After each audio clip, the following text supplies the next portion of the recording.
1/2 base multiply height भी बोल देते हैं, परपेंडिकुलर भी बोल देते हैं, हाइट या परपेंडिकुलर कुछ मर्जी लिख लो।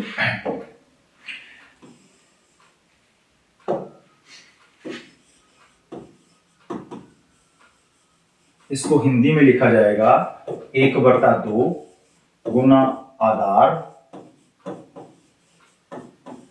और गुना ऊंचाई बोल लो, लंब बोल लो, कुछ मर्जी कह सकते हो। 1/2 गुना आधार गुना लंब या 1/2 गुना आधार गुना हाइट मीन्स उसकी ऊंचाई क्या है। अब इसमें आपको हाइट दी जाएगी, ये मान लो इसकी हाइट है h है, ठीक है। ये इसका होगा बेस, बेस कौन सा होगा, आधार कौन सा होगा जिसके ऊपर आपको ऊंचाई दी गई है। मीन्स यदि ये हाइट दी है तो बेस आपका ये हो जाएगा, ठीक है। यदि आपको ये हाइट दी गई है इस तरह से, ये वाली हाइट दी गई है, ये भी h हो जाएगी, तो फिर बेस आपका ये हो जाएगा, ठीक है। जिसके ऊपर हाइट है, यदि आपको परपेंडिकुलर या हाइट ये दिया गया है तो बेस आपका फिर ये हो जाएगा। इसको बेस लोगे, इसको हाइट लोगे, इसको बेस लोगे, इसको हाइट लोगे। जिस बेस के ऊपर जो हाइट दी गई है उस वहां पर वो बेस भरेंगे और हाइट वो भरेंगे। वो जो क्वेश्चंस आएंगे आपको क्लियर हो जाएगा। बेस BC बेस है तो हाइट क्या है मेरे पास AD है। यदि मेरा बेस BC है, आधार BC है, तो मेरे को हाइट क्या चाहिए AD। यदि मेरा बेस AB है तो CE चाहिए, और यदि बेस मेरा AC है तो DE क्या चाहिए BF चाहिए, ठीक है।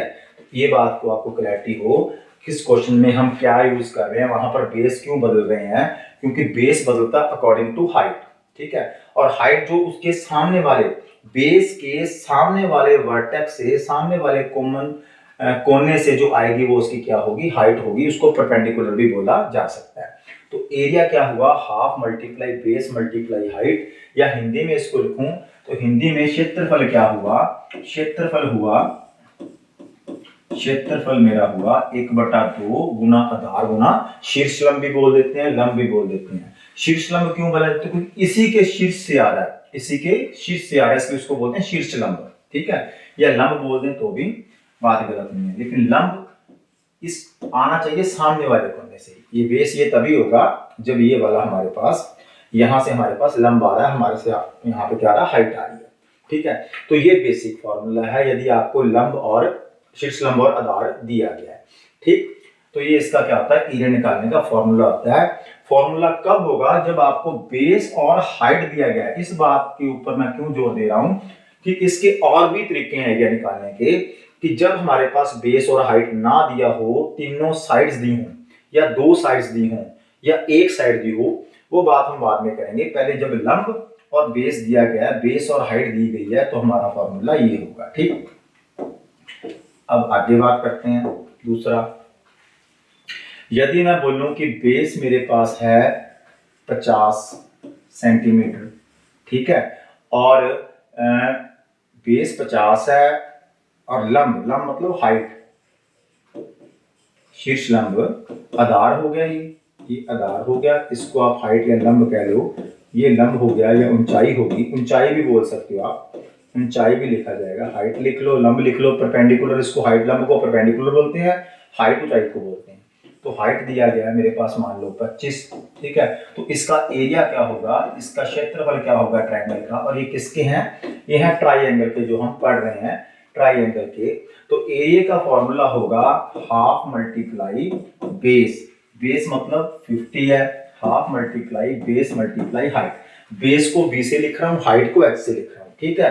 तो बेस यदि मेरे पास 50 है तो 50 का आधा ही तो करना है, और हाइट मेरे पास क्या है 25 है, और दोनों के दोनों यदि मेरे पास सेंटीमीटर में है, दोनों के दोनों यदि सेंटीमीटर में है, तो मेरा एरिया क्या आएगा, क्षेत्रफल क्या आएगा, तो वो क्षेत्रफल मेरा आएगा 2 का 50 में कट्टा क्या आया 25 आया, और 25 गुना 25 होता है 625। यदि दोनों मेरे पास सेंटीमीटर में है तो एरिया क्या आएगा सेंटीमीटर स्क्वायर। ये थी एग्जांपल, एक उदाहरण, किसकी उदाहरण, ट्रायंगल के एरिया की। ट्रायंगल का एरिया निकालने का, क्षेत्रफल निकालने का क्या फॉर्मूला बना, ये हमारा फॉर्मूला बनता है। इस तरह से ट्रायंगल का एरिया निकाल दिया जाता है। यदि आपके पास ट्रायंगल ये है और उसका जो एरिया है वो कौन सा होगा, इसके अंदर वाला सारा पोर्शन, ये वाला पोर्शन जो मैं बना रहा हूं, ए बी सी। ठीक, और चलो यहां पे दिखा लेते हैं ये क्या था, रुको,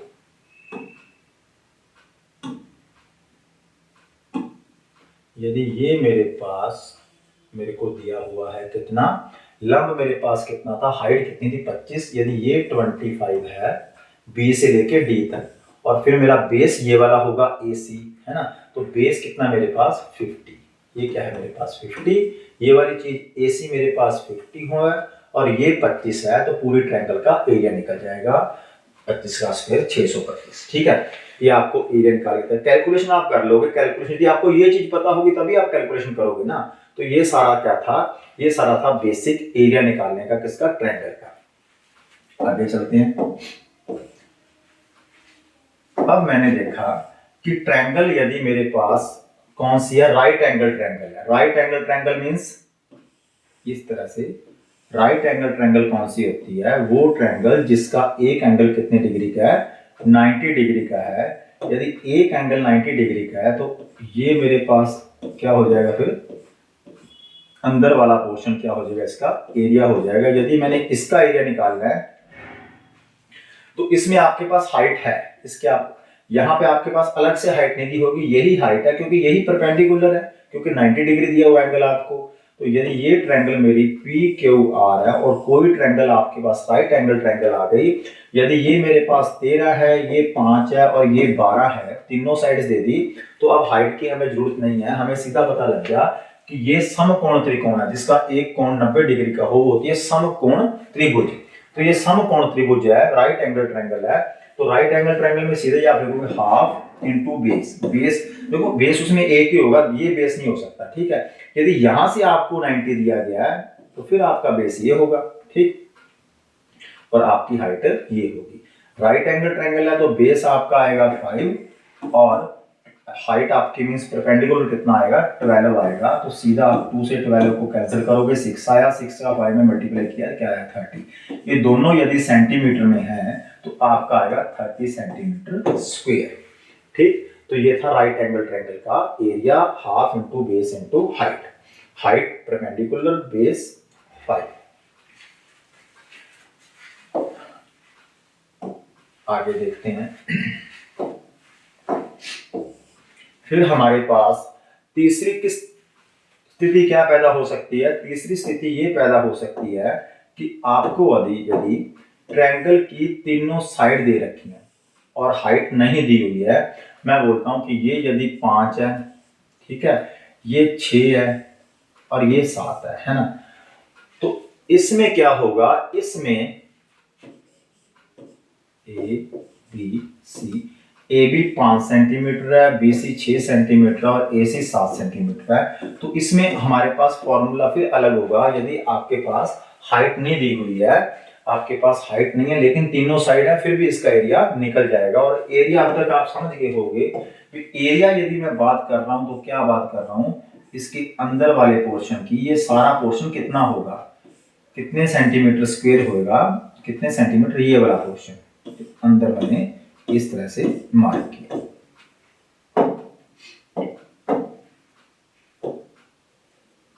ठीक, कि अंदर वाला जो पोर्शन है वो क्या होता है, एरिया होता है, क्षेत्रफल होता है। तो यदि ये कंडीशन बन गई में हमारे पास क्या नहीं है, हाइट नहीं है हमारे पास लंब नहीं है, इस साइड पे होता है, इस साइड पे होता है, इस साइड पे होता, फिर हमारा सीधा आ जाता। लेकिन अब सीधा नहीं आएगा, इसके लिए हम निकालते हैं एस।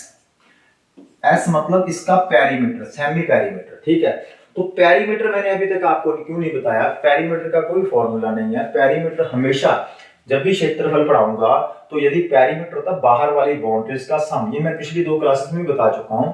इसका यदि आपने पेरीमीटर निकालना है तो आप तीनों को क्या करोगे, तीनों को जोड़ दोगे, 7 और 5 12, 12 और 6 18। ठीक है, 18 क्या आ जाएगा, इसका पेरीमीटर आ गया, पेरीमीटर क्या आ गया 18। और यदि आपको एरिया निकालना है, एरिया के लिए पहले आपको पेरीमीटर निकालना पड़ेगा, क्योंकि यदि साइड दी गई है तो मेरे को चाहिए क्या, सेमी पेरीमीटर, मतलब इसका परिमाप का अर्ध परिमाप, ठीक है, सेमी पेरीमीटर, अर्ध परिमाप। तो सेमी पेरीमीटर कैसे निकलता है, यदि परिमाप 18 है तो अर्ध परिमाप क्या होगा, सेमी पेरीमीटर क्या होगा मेरा, सेमी पेरीमीटर होगा इसका आधा कर दूंगा, 18 परिमाप है, 18 पेरीमीटर या 18 परिधि है, तो इसका आधा करेंगे तो क्या आएगा 9, मीन्स यदि ये 18 सेंटीमीटर था तो ये कितना आ गया 9 सेंटीमीटर। सबसे पहले तो ये करेंगे, इसका परिमाप निकाल के उसका आधा करेंगे, फिर एरिया का फॉर्मूला लगाएंगे, और एरिया कैसे निकलेगा उसको बोलते हैं हीरोन फार्मूला।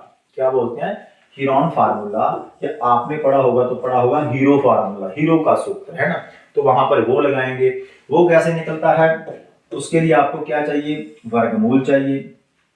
वर्गमूल में लिखते हैं एस में से ए घटाएंगे, एस में से बी घटाएंगे और एस में से सी घटाएंगे, तो ये आपका क्या निकल जाएगा, एरिया निकल जाएगा, और उसको सॉल्व कर देंगे, हमारा आंसर आ जाएगा। ठीक है, ये हम सम्स में करेंगे।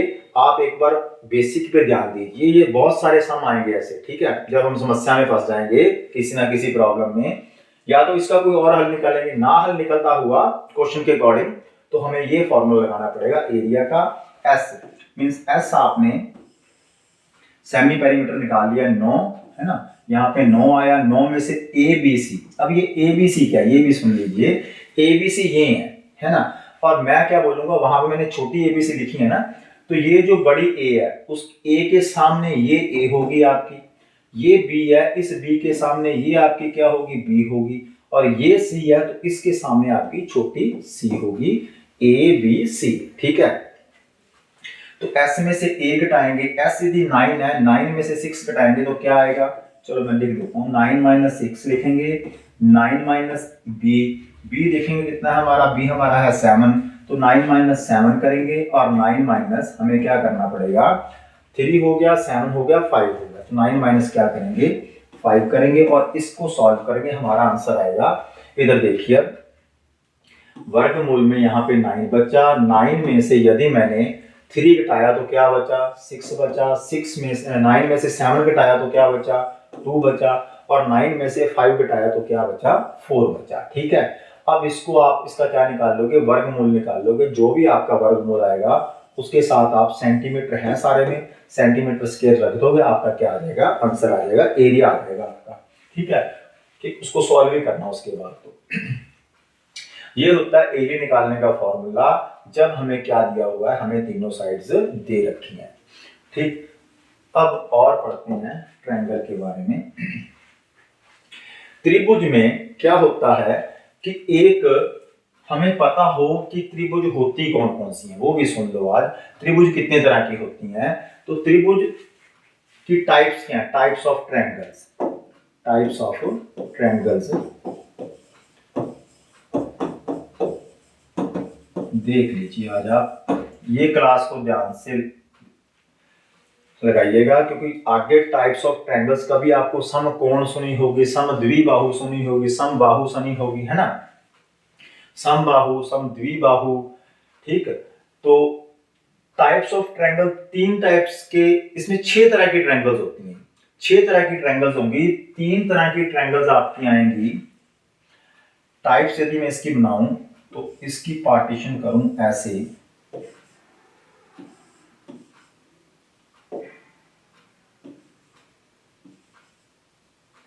यदि यहां पे लिखें ट्रायंगल, है ना, तो यहां पे मैं बताऊंगा साइड के बेस पे जो कि 3 होगी, यहां पे बताऊंगा एंगल के बेस पे जो कि वो भी 3 होगी। साइड के बेस पे कौन सी होती है, पहली ये आ गया, इसके 3 पार्ट बनते हैं। ठीक है, इसके आगे 3 पार्ट बनेंगे, 3 और 3 6, 3 साइड के बेस पे और 3 एंगल के बेस पे, और ये आपने सब ने पढ़ी हुई है। ठीक है, इनके नाम आपको पता होंगे, हिंदी में मैं हिंदी में बताऊंगा, इंग्लिश में बताऊंगा। ठीक है, तो साइड के बेस पे पहली होती है इक्विलेटरल, इक्विलेटरल, इक्विलेटरल, इक्विलेटरल। ठीक है, सेकंड होती है स्केलन, एक इक्विलेटरल, इक्विलेटरल कौन सी होती है, जिसकी सारी भुजाएं बराबर होती हैं, सारी भुजाएं बराबर होती हैं। स्केलन कौन सी होती है, जिसकी कोई भुजा बराबर नहीं होती, है ना। इक्विलेटरल को हिंदी में बोलते हैं समबाहु त्रिभुज, समबाहु त्रिभुज, और स्केलन को बोलते हैं विषम बाहु त्रिभुज, जिसकी कोई भुजा भी बराबर नहीं होती, विषम बाहु त्रिभुज।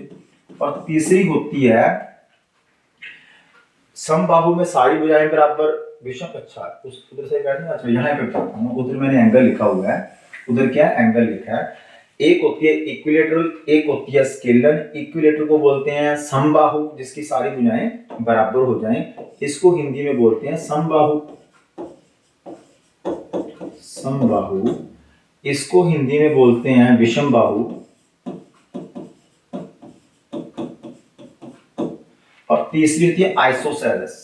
आइसोसेलेस, अब ये या तो सारी भुजाएं बराबर या कोई भुजा नहीं बराबर, इसको हिंदी में क्या बोलते हैं, आइसोसेलेस को हिंदी में बोलते हैं समद्विबाहु। जिसकी दो भुजाएं बराबर उसको बोलते हैं समद्विबाहु, जिसकी दो भुजाएं बराबर। ठीक है, तो ये पार्टीशन तो हो गया हमारा तीन टाइप में एंगल साइड के, भुजाओं के आधार पर। किसके आधार पर, भुजाओं के आधार पर, भुजाओं के आधार पर। टाइप्स ऑफ ट्रायंगल्स पढ़ रहे थे। टाइप्स ऑफ ट्रायंगल्स में मैंने बताया कि जो ट्रायंगल्स होती हैं तीन तरह की साइड के आधार पर, तीन तरह की एंगल के आधार पर। साइड्स के आधार पर भुजाएं मैंने बताई, भुजाओं के आधार पर तीन भुजाएं ट्रायंगल्स आपको बताई। समबाहु, जिसकी सारी साइडें बराबर, ऑल साइड्स आर बराबर। स्केलन, विषम बाहु, जिसमें कोई साइड बराबर नहीं होती। समद्विबाहु, जिसमें दो साइड्स बराबर होती हैं। बना के भी दिखा देता हूं। इस तरफ मैंने लिखा साइड्स और उस तरफ लिखेंगे एंगल्स। तो साइड्स में सबसे पहले आई मेरे पास कौन सी, इक्विलेटरल। यदि ये भी 5 है, ये भी 5 है, साइड ये भी 5 है, सारी साइड 5 सेंटीमीटर है, तो ये मेरी कौन सी साइड ट्रायंगल होगी, ये मेरी ट्रायंगल होगी इक्विलेटरल, समबाहु। ये कौन सी है, समबाहु। समबाहु। दूसरी मैंने बनाई, यहां पे क्या बताया आपको, स्केलन। स्केलन मतलब विषम बाहु। ठीक है, विषम बाहु, जिसकी कोई भी साइड बराबर नहीं होगी। मान लीजिए मैंने आपको बोला कि ये 3 है, ये 4 है और ये 6 है। ठीक है, ये 3 है, ये 4 है और 6, तीनों अलग अलग दिख रही हैं आपको। इसको A कह दिया, इसको B कह दिया और इसको C कह दिया। तो ये कौन सी है, स्केलन। ये कौन सी है, समबाहु, इक्विलेटरल। वो स्केलन है, S से लिख रहा हूं। विषम बाहु जिसको हम बोलते हैं हिंदी में, हिंदी में क्या बोला जाएगा, विषम बाहु। और इसको हिंदी में समबाहु। समबाहु मींस इक्विलेटरल, इसलिए इंग्लिश में क्या लिख दिया, ई लिख दिया। वो इक्विलेटरल है, ई से इक्विलेटरल, एस से स्केलन। और तीसरी मैंने आपको बताई, तीसरी जो ट्रायंगल बताई वो बताई मैंने आइसोसेलेस, जिसमें दो साइडें तो क्या होंगी, आपस में बराबर होंगी। ठीक है, और तीसरी साइड जो है वो बराबर नहीं होगी। मैं बोला ये भी 5 है, ये भी 5 है, लेकिन ये 7 है। ठीक है, इसको A लिखा, इसको B लिखा, इसको C लिखा। और ये यदि मैंने आइसोसेलेस लिखी है तो इसमें I डाल दिया। इंग्लिश आपको पता चल जाएगा कि इंग्लिश में इसको आइसोसेलेस बोलते हैं, और हिंदी में यहाँ पे लिख देता हूँ कि इसको हिंदी में क्या बोलते हैं, समद्विबाहु, जिसकी दो भुजाएं बराबर हैं। समद्विबाहु। सम मतलब समान है, द्वि मतलब दो, बाहु मतलब भुजाएं। समद्विबाहु, दो भुजाएं बराबर है। ठीक, एक बार फिर सुन लीजिए। ट्रायंगल्स 6 तरह की, 3 तरह की भुजाओं के आधार पर, 3 तरह की कोण के आधार पर, 3 तरह की कोणों के आधार पर। तो भुजाओं के आधार पर 3 साइड्स, 3 ट्रायंगल्स। कौन कौन सी, भुजाओं के आधार पर एक इक्विलेटरल, एक स्केलन, एक आइसोसेलेस, और तीनों आपको यहाँ पे मैंने ड्रॉ कर दी। अब चलते हैं दूसरी तरफ, कोणों के आधार पर। तो कोणों के आधार पर भी 3 होती हैं।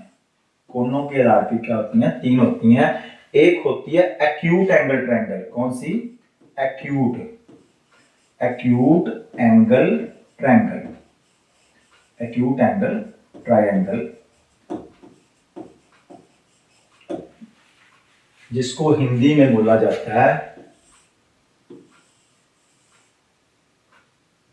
एक्यूट को ए से लिख रहा हूं, न्यून कोण त्रिभुज। न्यून कोण त्रिभुज वो कोणों के आधार पे होगी, एंगल्स के बेस पे होगी। न्यून कोण ट्रायंगल कौन सी होती है, एक्यूट एंगल ट्रायंगल कौन सी होती है, पहले वो सुनो। जिस ट्रायंगल में आपको पता है कि ट्रायंगल के तीनों एंगल का सम क्या होता है, 180 डिग्री होता है। और यदि ये एक्यूट एंगल ट्रायंगल है, एक्यूट एंगल ट्रायंगल है, तो इसके तीनों एंगल जो होंगे वो 90 से छोटे होंगे, क्योंकि आपको पता है न्यून कोण क्या होता है, एक्यूट एंगल क्या होता है, जो एंगल 90 से छोटा होगा। मतलब यदि ये एंगल मैं कहूं 60 है ना, ये मेरे पास 50 है, और ये मेरे पास कितना होगा 60 और 50, 110, 110 और 70, 180, तीनों का योग हमेशा 180 ही होगा। ट्रायंगल के तीनों एंगल का जो जोड़ है वो 180 डिग्री होगा। ये आपको पता है, इस बात का सबको पता होता है, बेसिक बात है बिल्कुल। और तीनों एंगल चेक करो आप, तीनों एंगल 90 से छोटे हैं। तीनों एंगल यदि 90 से छोटे होंगे तो उसको कौन सी एंगल बोलेंगे, एक्यूट एंगल ट्रायंगल। हिंदी में मैंने वहां लिख दिया न्यून कोण त्रिभुज, त्रिभुज का निशान बना दिया, न्यून कोण साथ में मैंने लिख दिया, एक्यूट एंगल ट्रायंगल। तो 3 यहाँ पे हुई और 3 ही यहाँ पे होंगी, एक ही होगी। ये कौन से बेस पे कर रहे हैं हम, एंगल्स के बेस पे। एंगल्स मतलब कोणों के आधार पे कर रहे हैं, और ये हमने किया था साइड के बेस पे, मतलब भुजाओं के आधार पे, ठीक। और ये हमने कर दिया था पार्टीशन, 3 इधर बनी है, उधर एक्यूट एंगल। सेकंड इसकी आएगी obtuse angle triangle, obtuse, obtuse angle triangle. Obtuse मतलब, ऑब्ट्यूस मतलब तीसरी बार बना लेते हैं यहाँ पे, ठीक है। चलो तीसरी बार में बनाएंगे जब आई हमारे पास, कोई कंफ्यूजन नहीं होनी चाहिए आज की क्लास में। ऑब्ट्यूस एंगल ट्रायंगल क्या होगी, वो त्रिभुज जिसमें एक एंगल, अब ध्यान से सुनना, एक एंगल 90 से बड़ा होगा, बाकी 2 एंगल 90 से छोटे होंगे, क्योंकि तीनों एंगल हम 90 से बड़े नहीं कर सकते, है ना। तो जिसमें एक एंगल भी ऑब्ट्यूस हो जाए। ऑब्ट्यूस एंगल क्या होता है, ऑब्ट्यूस एंगल जो एंगल 90 से बड़े होते हैं। अधिक कोण, जिसको हम बोलते हैं अधिक कोण, तो हिंदी में इसका नाम होगा अधिक, हिंदी में इसका नाम होगा अधिक कोण त्रिभुज, अधिक कोण।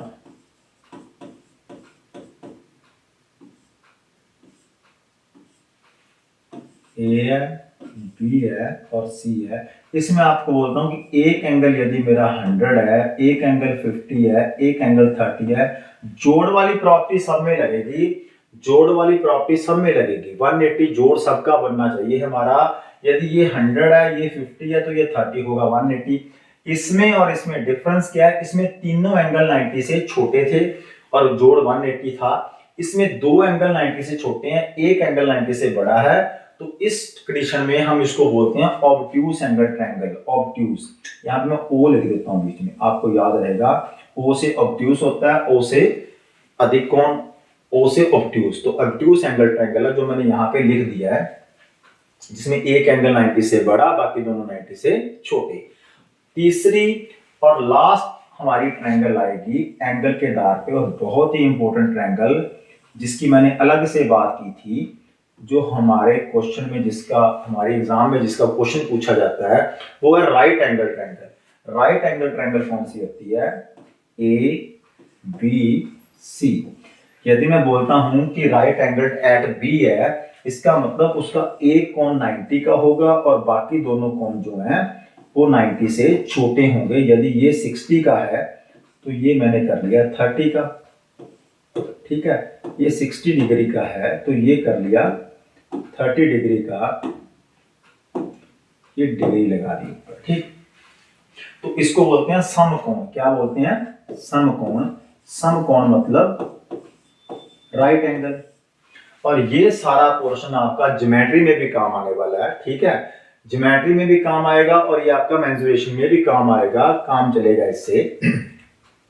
तो ये सारा पार्टीशन हो गया, सारा मैंने बता दिया भी समकोण। और यहाँ पे आर और लिख लेते हैं बीच में, आर से आपको पता चल जाएगा ये कौन सी ट्रायंगल है। राइट, राइट एंगल होता है 90 डिग्री, राइट एंगल ट्रायंगल।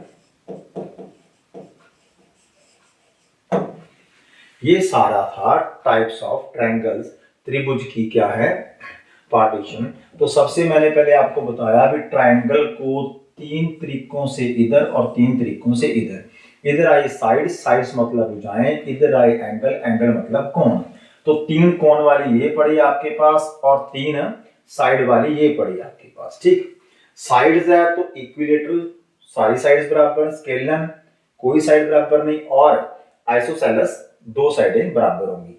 इसमें 2 साइडें बराबर होंगी, इसमें कोई बराबर नहीं होगी, इसमें सारी बराबर होंगी। ठीक है, उसके बाद फिर हमारे एंगल्स पे, एंगल्स पे हमने फिर 3 की, आगे 3 का पार्टीशन इधर होता है, 3 का इधर होता है, आगे इसके सब पार्ट्स आए। एंगल्स पे acute angle, obtuse angle, right angle. Acute angle कौन सी होगी? जिसके तीनों एंगल 90 से छोटे। ऑब्ट्यूज एंगल ट्रायंगल कौन सी होगी? ऑब्ट्यूज एंगल ट्रायंगल है, obtuse angle triangle. Obtuse angle triangle क्या होगी? जिसमें एक एंगल 90 से बड़ा होगा, बाकी दोनों एंगल 90 से छोटे होंगे। ये वाली एक एंगल 90 से बड़ा, बाकी दोनों 90 से छोटे। और तीसरी राइट एंगल ट्रायंगल कौन सी होगी? जिसमें एक एंगल 90 का होता है और बाकी दोनों 90 से छोटे होते हैं, तो वो होती है राइट एंगल ट्रायंगल।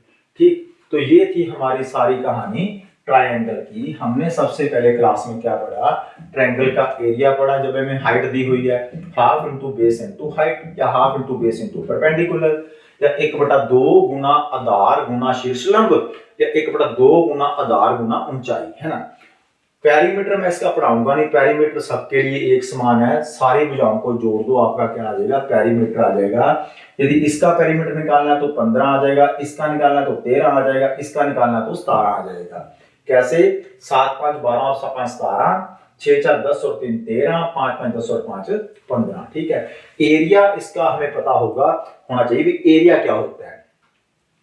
ठीक है, तो अब यदि आपके पास आ जाए इक्विलेटरल ट्रायंगल, उसका एरिया बताऊंगा, स्केलिन का बताऊंगा, लेकिन उस समय आप इसको याद कर लेना अच्छी तरीके से, इनका क्या होता है एरिया, आपको इनका याद करना पड़ेगा, वो आपको सारा बता दिया जाएगा जब इनके क्वेश्चंस आएंगे।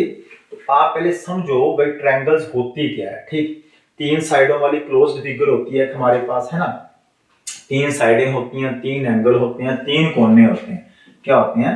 3 इसके कोने होते हैं, वर्टेक्स बोलते हैं इसको हम इंग्लिश में, 3 वर्टेक्स, 3 इसके एंगल्स होते हैं और क्लोज्ड एंगल होते हैं, और 3 ही इसकी साइड होती हैं। सारा कुछ 3 3 में होता है, तो 3 साइड्स होती हैं, तो इसीलिए इसको त्रिभुज बोला जाता है। ठीक, तो ये सारी कहानी थी त्रिभुज की। अब हम आगे चलेंगे नेक्स्ट पे।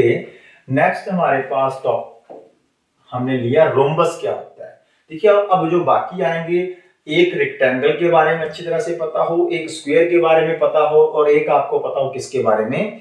एक आपको पता हो जो मैंने आज करवाया ट्रायंगल के बारे में। ठीक है, रोम्बस की बात में करेंगे, वृत्त की बात करेंगे, फिर हम सेमी सर्कल की बात करेंगे, फिर हम थैंक यू करेंगे। मीन्स अब हमारे सारे का सारा जो है वो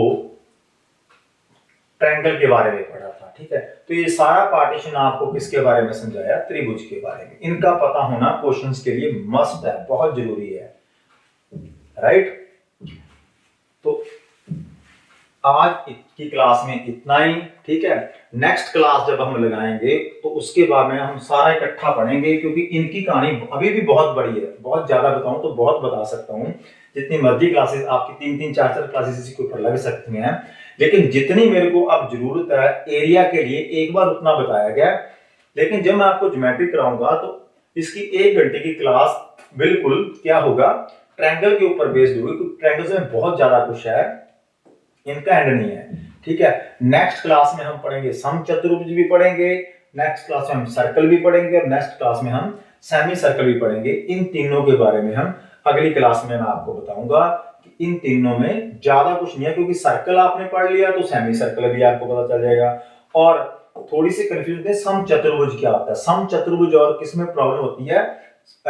आपने पढ़ा था वर्ग, वर्ग पढ़ा था ना, तो समचतुर्भुज और वर्ग जो है उसमें प्रॉब्लम होती है। वर्ग मतलब स्क्वायर। कई बच्चों को इनका डिफरेंस ही नहीं पता चलता कि रोम्बस क्या है, समचतुर्भुज क्या है और वर्ग क्या है। क्यों प्रॉब्लम होती है? तो वर्ग भी एक तरह का क्या है, वर्ग भी एक तरह का समचतुर्भुज ही है। उसकी सारी भुजाएं क्या होती हैं? उसकी सारी भुजाएं बराबर होती हैं। तो जिसकी सारी भुजाएं बराबर, उसको क्या बोलते हैं? समचतुर्भुज। ठीक, तो ठीक है स्टूडेंट्स,